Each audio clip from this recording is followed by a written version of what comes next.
کہ سوالات کی نوعیت کیا ہوتی ہے. پبلک سروس کمیشن کا پیپر سیٹر جب سبجیکٹ اسپیشلسٹ کا پیپر بناتا ہے، سوالات اٹھاتا ہے، تو وہ ان کی نوعیت کیا رکھتا ہے.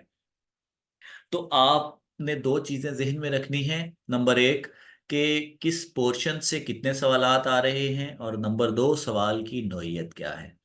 پبلک سروس کمیشن کا بیٹا سوالات کا جو سٹینڈرڈ ہے یا جو پیپر کا سٹینڈرڈ ہے، اس کو مد نظر رکھتے ہوئے سبجیکٹ اسپیشلسٹ اردو کی تیاری کے لیے کمپریہنسو ٹیسٹ سیریز جو ہے ایم کے پریپریشن کے پلیٹ فارم سے ہم آپ کو آفر کر رہے ہیں. 3 ماہ کا بیٹا یہ مکمل سیشن ہوگا جس میں تیاری کے لیے تمام مواد ہم آپ کو فراہم کریں گے. کوشش یہ ہے ریسورس بک سے مستند مواد جو ہے وہ آپ کو فراہم کیا جائے تاکہ آپ سٹینڈرائز طریقے سے تیاری کر کے پیپر کریک کر سکیں.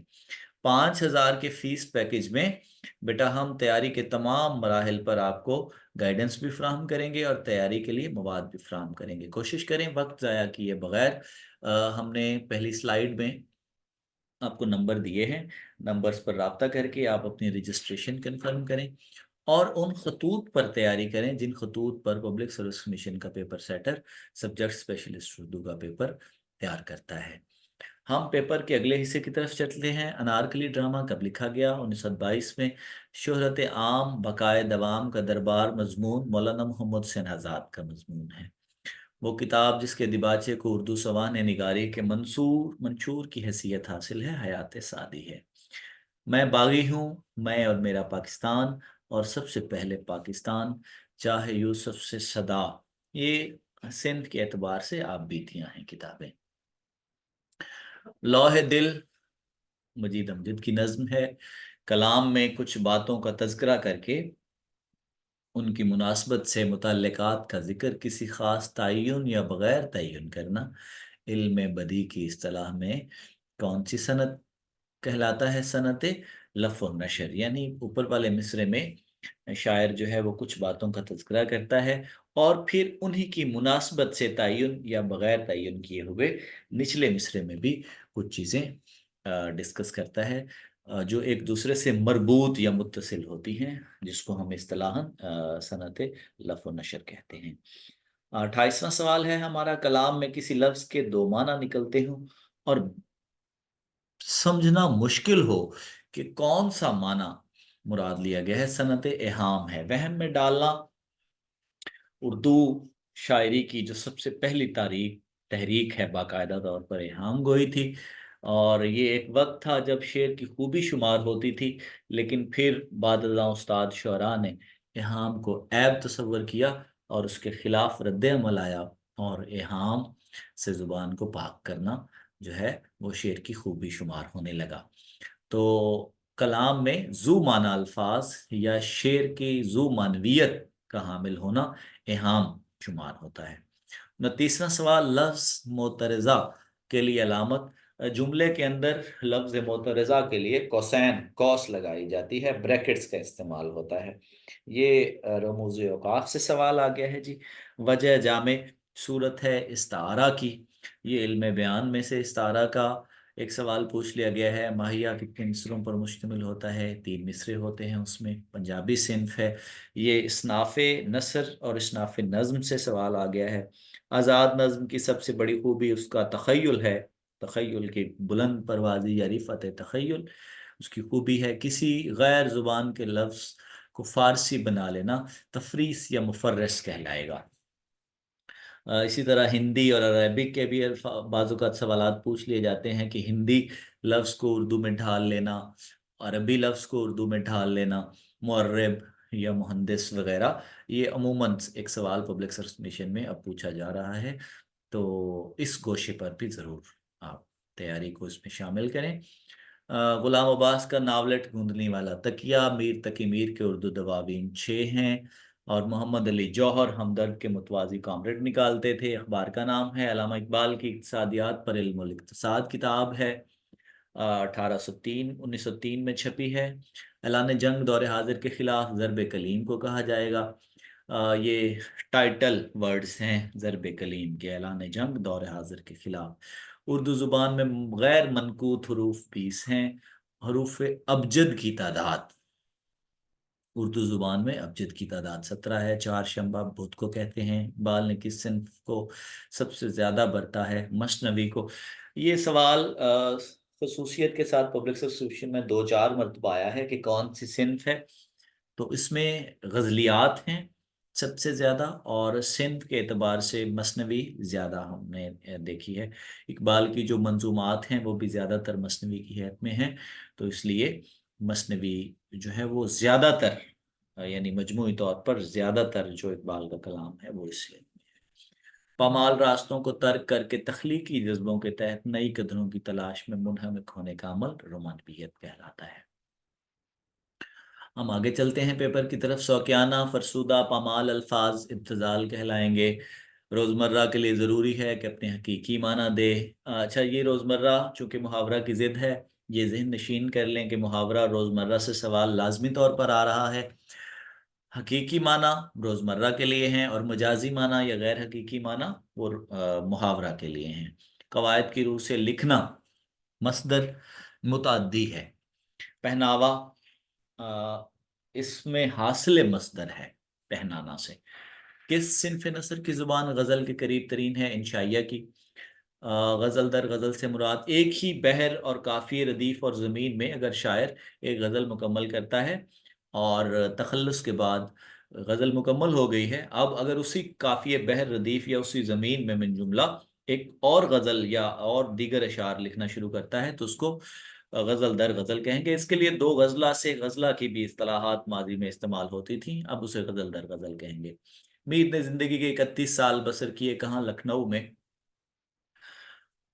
اور یہ 28 سال بنتے ہیں بیٹا، لیکن پبلک سروس کمیشن کے پیپر میں 31 کا آپشن تھا، تو 31 سال ہی ہوں گے۔ میر نے زندگی کے 28 سال جو ہیں وہ لکھنؤ میں بسر کیے ہیں۔ میر کا جو سفر لکھنؤ ہے وہ 1782 میں ہے، تو 1810 ان کی تاریخ وصال ہے، تو 28 سال بنتے ہیں۔ اردو تنقید کی اولین کتاب مقدمہ شعر و شاعری ہے۔ غالب کی اردو مکاتیب پر مشتمل پہلی کتاب عہد ہندی ہے۔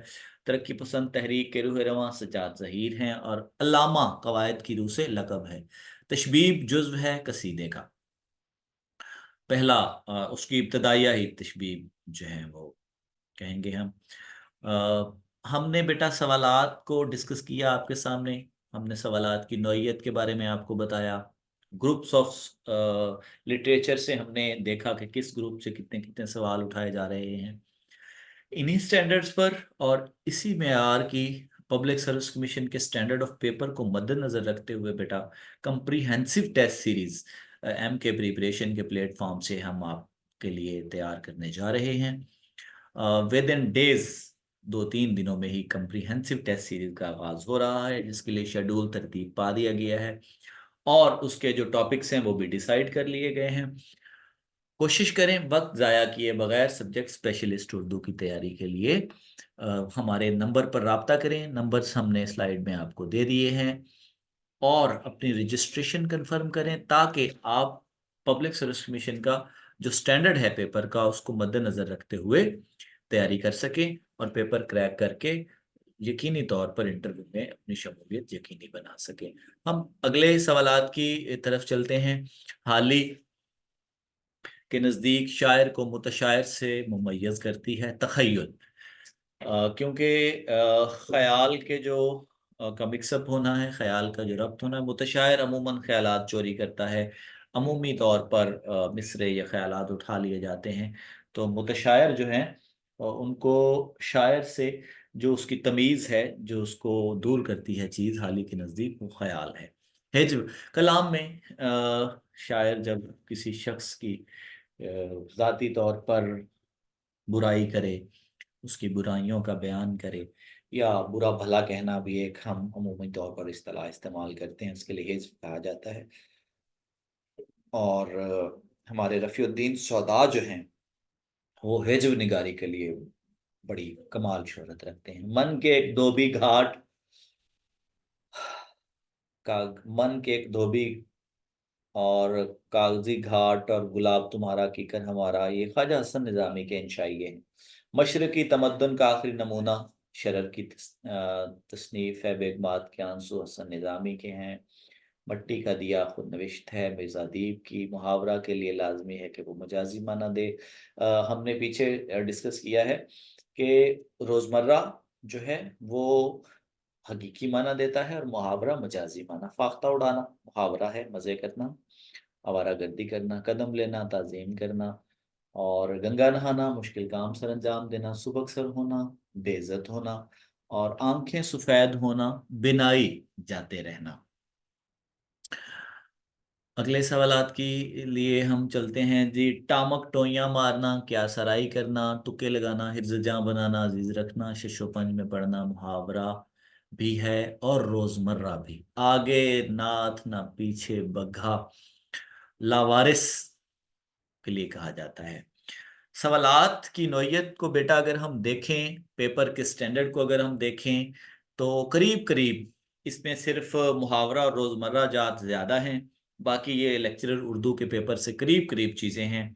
تو وقت ضائع نہ کریں، کوشش کریں کہ سٹینڈرڈائز طریقے سے انشائیہ طرز پہ ریسورس بکس سے تیاری کریں، اور ایسے پلیٹ فارم کے ساتھ لازمی طور پر جڑیں جو اسی سٹینڈرڈ کی تیاری کو مد نظر رکھتے ہوئے آپ کی اسٹوڈنٹ کی کیپیسٹی اور پبلک سروس مشن کے سٹینڈرڈ کو ملحوظ خاطر رکھتا ہے کہ ہم نے بچے کو نہ مشکل ترین کی طرف لے کر جانا ہے اور نہ اسے آسان ترین پہ رکھنا ہے، بلکہ ہماری کوشش ہے کہ ہم سائیکلوجیکلی ایڈریس کریں پبلک سروس مشن کے پیپر سیٹر کو کہ سوالات کو بنانے کی اس کی نوعیت کیا ہوتی ہے، اور اسی سٹینڈرڈ کو مد نظر رکھتے ہوئے اپنے ٹیسٹ میں متعلقہ ٹاپکس کے لیے سوالات بنائے جائیں، تاکہ 1% بھی کوئی گوشہ ایسا نہ رہ جائے جو اسٹوڈنٹ کی دسترس میں نہ رہے۔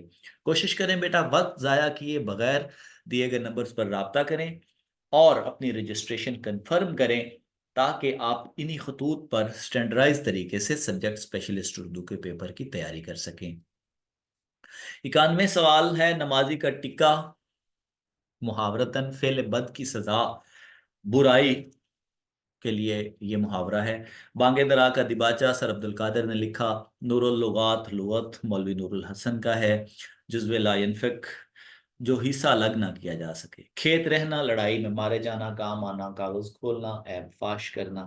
یہ آخری جو پورشن ہے یہ تمام کا تمام محاورہ جات کا ہی ہے۔ آپ دیکھ سکتے ہیں اس کا مطلب ہے کہ محاورہ روزمرہ اور ضرب الامثال سے بھی 10 سے قریب قریب سوالات جو ہیں وہ لیے جاتے ہیں۔ خاطر نشاں ہونا بات کا دل میں بیٹھ جانا۔ رجائیت، پیچھے بھی ہم نے ایک سوال دیکھا، رجائیت اور قنوطیت اور اصطلاحات میں سے سوال عمومی طور پر اٹھایا جا رہا ہے۔ مثبت رویہ یا امید افزا رویہ۔ تمام حجت کسی امر میں آخری مرتبہ سمجھانا۔ بس اوقات اکثر اوقات کے لیے ترکیب استعمال کی جاتی ہے۔ ہمارے سوالات جو ہیں بیٹا وہ مکمل ہوئے، اور ہم نے سوالات کی نوعیت کو دیکھا، پیپر کی نوعیت کو دیکھا، ہم نے ان گوشوں پہ، ان ادب کے ان جہاد پر، ادب کے ان معروضات پر، ادب کے ان فیلڈز میں سے تیاری کرنی ہے اسپیسیفکلی جن فیلڈ سے پبلک سروس مشن کا پیپر جو ہے وہ گروپ وائز سوالات اٹھاتا ہے کہ کس گروپ سے کتنے سوالات جو ہیں وہ لیے گئے ہیں۔ آپ کوشش کریں سب سے پہلے تو وقت ضائع کیے بغیر تیاری شروع کریں، انشائیہ طرز کی تیاری کریں، ریسورس بکس کو کام میں لائیں۔ ریسورس بکس کو کام میں لانے کے بعد آپ 100% کوشش کریں کہ ایسی سٹینڈرڈ پر تیاری کریں جس سٹینڈرڈ پر پبلک سروس کمیشن کا جو پیپر سیٹر ہے وہ آپ اس کو ایڈریس کر سکیں اور پیپر کو سٹینڈرائز طریقے سے کریک کر کے انٹرویو میں اپنی شمولیت لازمی طور پر یقینی بنا سکیں۔ اس کے لیے اگر کوئی پلیٹ فارم سجیسٹ کیا جا سکتا ہے، ریکمینڈ کیا جا سکتا ہے، ایم کے پریپریشن کے پلیٹ فارم سے بیٹا اسی سٹینڈرڈ کی تیاری کے لیے ہم کمپریہنسو ٹیسٹ سیریز جو ہیں ودن ڈیز سٹارٹ کر رہے ہیں۔ کوشش کریں وقت ضائع کیے بغیر، نمبرز آپ کے سامنے ہیں، اپنی رجسٹریشن کنفرم کریں تاکہ آپ پیپر کریک کر کے 100% انٹرویو میں، سبجیکٹ اسپیشلسٹ اردو کے انٹرویو میں یقینی طور پر جو ہے وہ شامل ہو سکیں۔ ڈھیر سارے شکریہ کے ساتھ سلامت رہیں۔ اللہ حافظ۔